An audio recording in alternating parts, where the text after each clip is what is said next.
Bonjour ou bonsoir, on va regarder aujourd'hui la production écrite du DELF B2.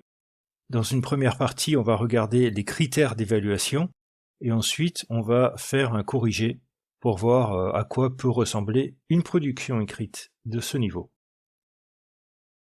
Dans les critères, on retrouve la réalisation de la tâche, c'est-à-dire le type de texte demandé dans la consigne, qui peut être une contribution à un débat sur un forum, ou alors une lettre formelle écrite à titre personnel ou collectif. Et on nous dit que le texte doit bien correspondre à la consigne. Oui, c'est mieux. Combien de mots? 250 au minimum. On peut en écrire plus, mais pas moins. C'est-à-dire que par sécurité, vaut mieux en écrire 260, 270. Vous allez préciser en détail des faits, des événements ou des situations et donner des exemples précis. Il ne faut pas se contenter des faits, des événements, il faut illustrer par des exemples. Vous allez aussi prendre position sur une idée. En B2, il ne s'agit pas seulement d'informer, il faut aussi exprimer ce que vous ressentez, ce que vous pensez. Donc vous devez prendre position et argumenter en détail et évidemment donner des exemples pour renforcer votre argumentation. Vous pouvez aussi donner les avantages et les inconvénients de ce que vous mentionnez. Un deuxième critère important, c'est la cohérence et la cohésion du texte. Il faut savoir structurer un texte et ça va se voir surtout avec les paragraphes. On doit bien distinguer l'introduction, le développement et la conclusion. Vous allez respecter les règles de la mise en page selon le type d'écrit de la production. C'est-à-dire que si c'est une lettre, il faut un en-tête en marquant votre nom, ce que vous faites, votre adresse, etc. Et puis les formules madame, monsieur, monsieur le président, etc.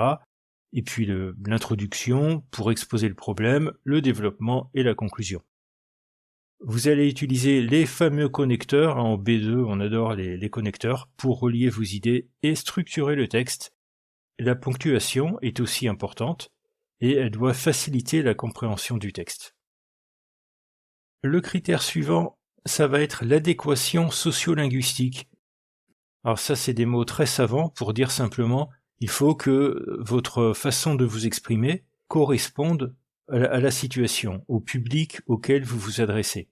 Donc on va utiliser des formules d'appel et de politesse qui correspondent à la situation, c'est-à-dire est-ce que vous écrivez au directeur de l'entreprise, est-ce que vous écrivez au président de la République, est-ce que vous écrivez au maire. Voilà, généralement, en B2, c'est quand même assez formel. Bon, ça peut être un forum, on l'a vu au début, mais on va pas non plus vous demander d'écrire une lettre d'amour et pas non plus une carte postale à vos amis.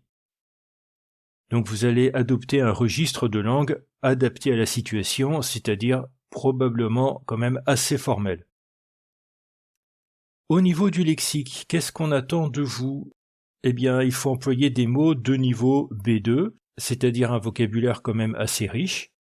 Il faut éviter les répétitions, en utilisant, si nécessaire, des synonymes. Sinon, vous reformulez la phrase pour éviter d'employer le même mot à chaque fois. Les mots que vous utilisez existent, oui, parce que parfois il y a des candidats assez créatifs et qui inventent des mots, donc ça vaut mieux éviter. Les éventuelles erreurs dans le choix des mots ne gênent pas la compréhension. Et vous savez les orthographier correctement, c'est-à-dire les écrire sans faute d'orthographe. Voilà, c'est mieux. Pour finir, la morphosyntaxe, c'est-à-dire plus ou moins la grammaire, vous savez évidemment faire des phrases simples, mais aussi des phrases beaucoup plus compliquées, plus complexes, de niveau B2, c'est-à-dire des phrases plus longues, avec plusieurs verbes conjugués dans la même phrase, et qui comprennent des propositions subordonnées. Alors il y a plusieurs types de propositions subordonnées, c'est en gros tout ce qui est introduit par qui, que, dont, où, etc. Voilà, il faut bien maîtriser ce genre de structure. Vous savez utiliser les temps du passé, enfin du présent et du futur aussi, mais au passé il y en a plus, il y a le passé composé, l'imparfait, le plus que parfait, et aussi le conditionnel et le subjonctif, c'est-à-dire les principaux temps et les principaux modes doivent être bien maîtrisés. Évidemment, on va conjuguer les verbes et accorder les noms et les adjectifs en genre et en nombre, en genre masculin, féminin, et en nombre singulier ou pluriel. Les questions à se poser avant de se lancer dans la rédaction, ça va être qui êtes-vous d'après la consigne, quel est votre rôle, à qui devez-vous écrire, quel est le problème qu'il faut clairement identifier, et il faut surtout apporter des solutions avec un certain nombre d'exemples.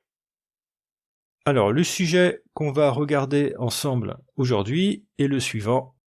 Vous travaillez dans une entreprise dont le restaurant ne donne plus aucune satisfaction. Vous écrivez à la direction des ressources humaines pour exprimer votre mécontentement, présenter les problèmes et, on l'a vu et revu, proposer des solutions, et tout ça en minimum 250 mots.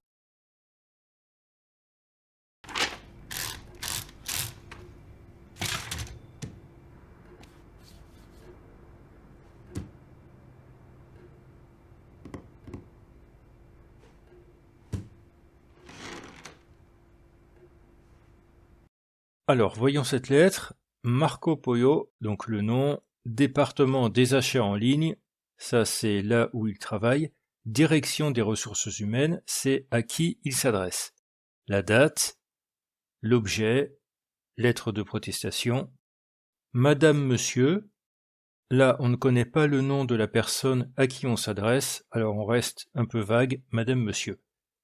Je vous écris au nom de notre département pour vous faire part de notre mécontentement au sujet du restaurant de notre entreprise. Si l'ensemble du personnel en était satisfait l'an dernier, ce n'est malheureusement plus le cas.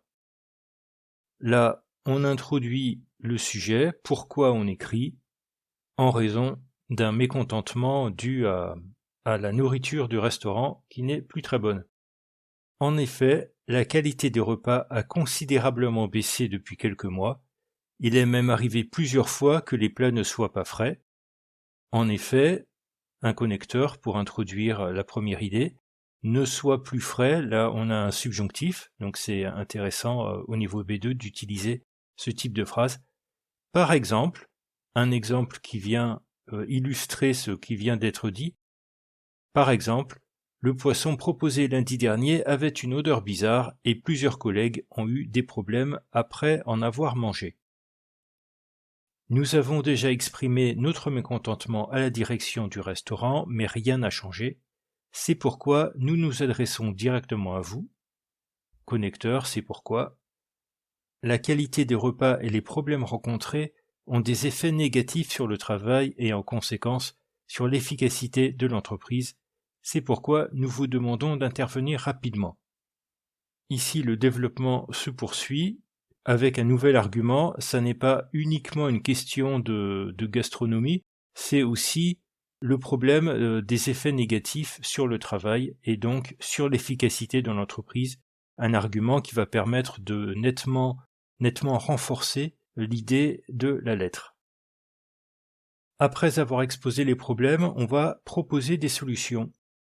Une première solution, une solution à long terme, serait de mettre fin au contrat de l'actuel prestataire de service et de chercher une nouvelle entreprise de restauration collective avec une bonne réputation.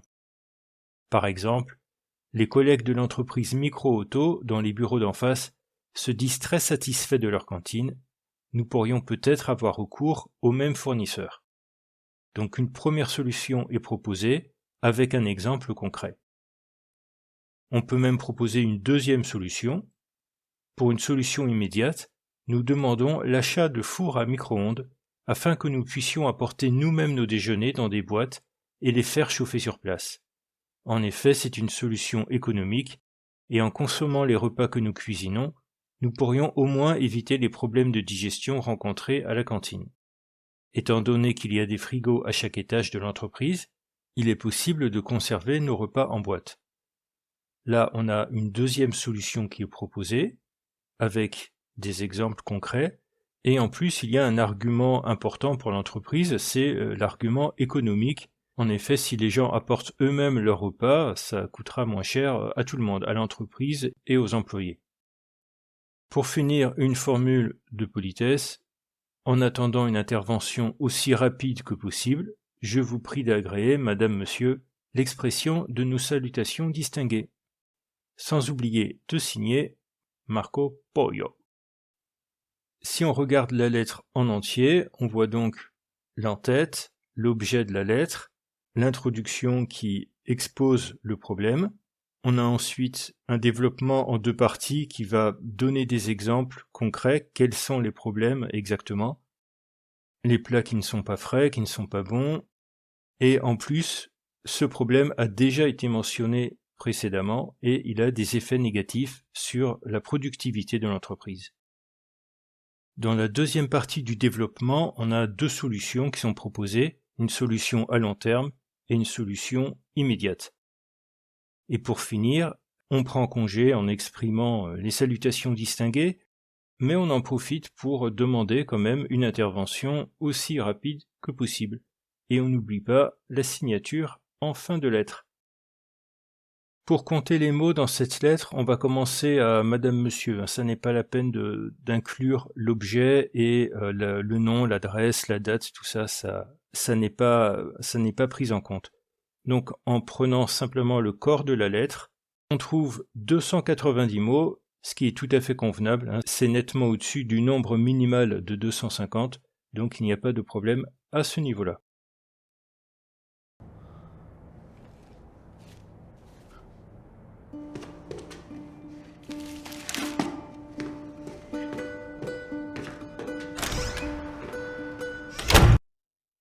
Et pour finir, on peut faire un récapitulatif rapide des critères à respecter.